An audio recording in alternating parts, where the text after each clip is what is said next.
We're back on the Sports Zone. I am Mike Aglialoro. Now, we're going to talk about something that I had not planned on originally talking about. I woke up Saturday morning when the story first broke, saw it, and I just didn't think it was worth putting any breath or any thought into, because to me it was just something that very stupid that happened by a man who's a known racist and bigot and all these horrible things.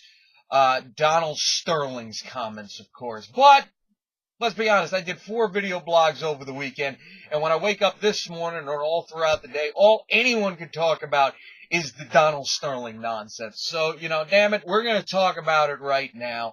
Of course, Saturday morning, TMZ broke the story that they had an audio recording of Donald Sterling admonishing his girlfriend for having the nerve to take photos with black people, in particular Magic Johnson. She had posted a photo of her and him on her Instagram page, and this made Donald Sterling go into an uproar. And if you listen to the audio, number one, it sounds like he's either intoxicated or heavily medicated.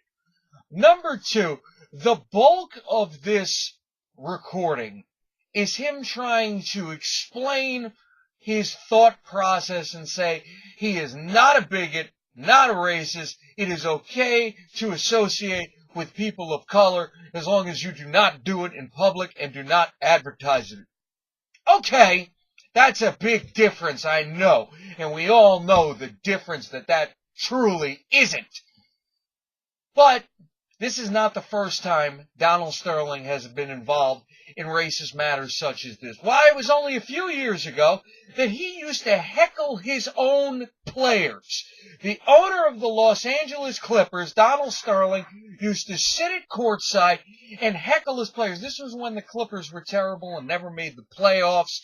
He would heckle Baron Davis. He called him a fat bastard who he couldn't figure out why he gave him this ridiculous amount of money. On a daily basis, he would do this.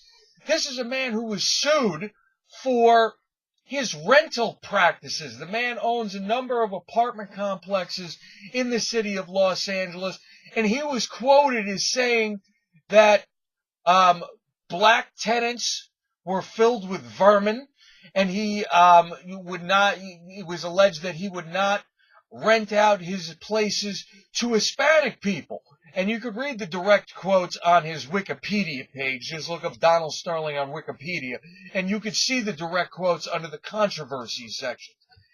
And this is also a guy who in 2009 was sued by former NBA legend Elgin Baylor for his pay practices, citing racism, saying that a member of his front office made $3 million, white member of his front office made $3 million, while Baylor was stuck making $350,000 for the bulk of his time in the Clippers front office.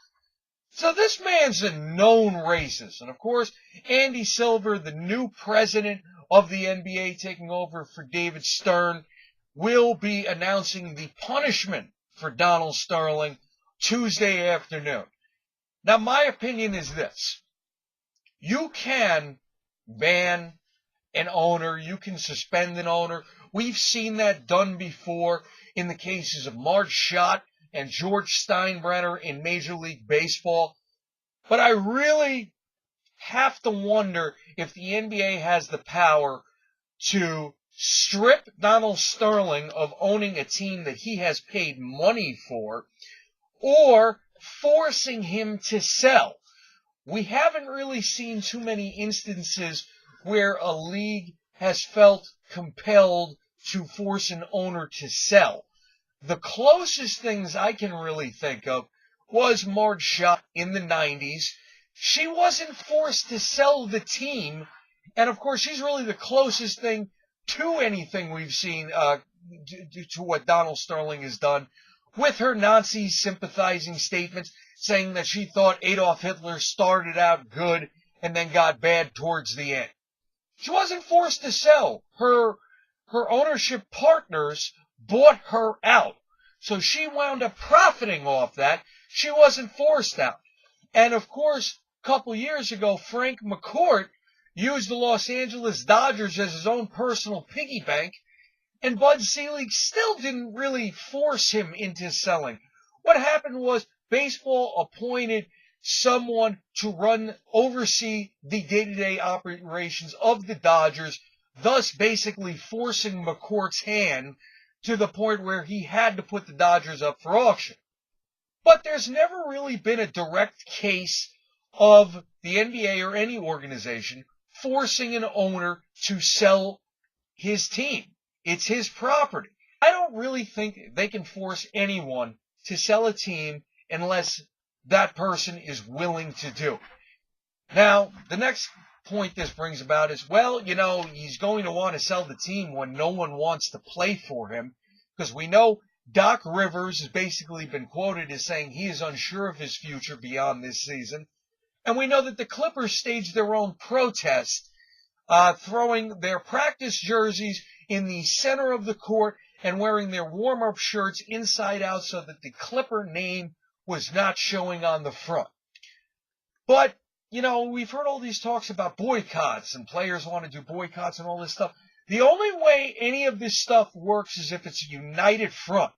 As Craig Carton said earlier this morning on Boomer and Carton, the only way this works, if the Clippers do it themselves, just boycott the game, the only thing they've done is cost themselves a playoff win and be in a position where they have to refund tens of thousands of dollars to the fans who show up to support their team.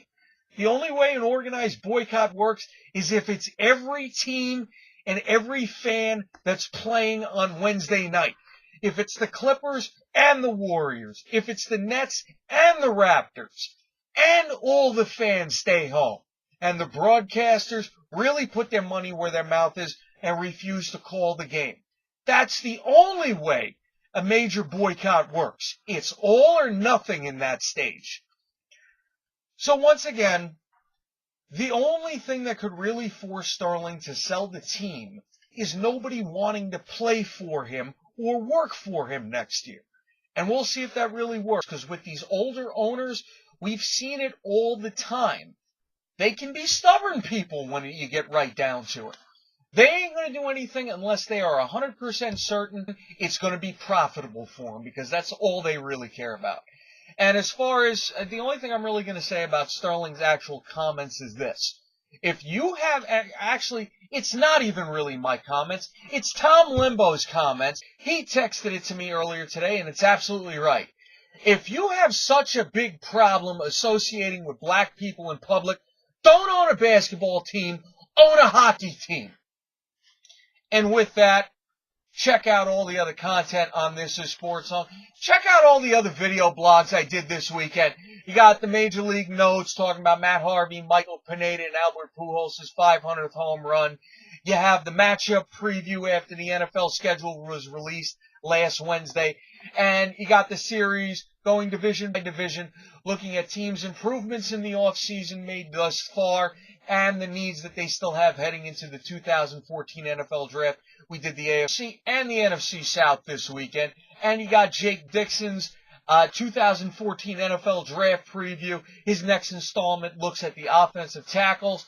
And coming up soon, Tom Lembo will be previewing the Supercard Saturday night in Las Vegas, headlined by the WBC Welterweight Championship bout between Floyd Money Mayweather and Marcos Maidana.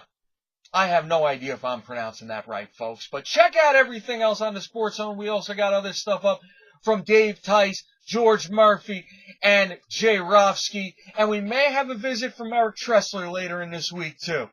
Like us on Facebook. Follow us on Twitter at WeAreSportsZone. Send us any questions and comments you may have. Thanks for watching, everybody. For This Is SportsZone, I am Mike Aglialoro, and we will see you next time, folks.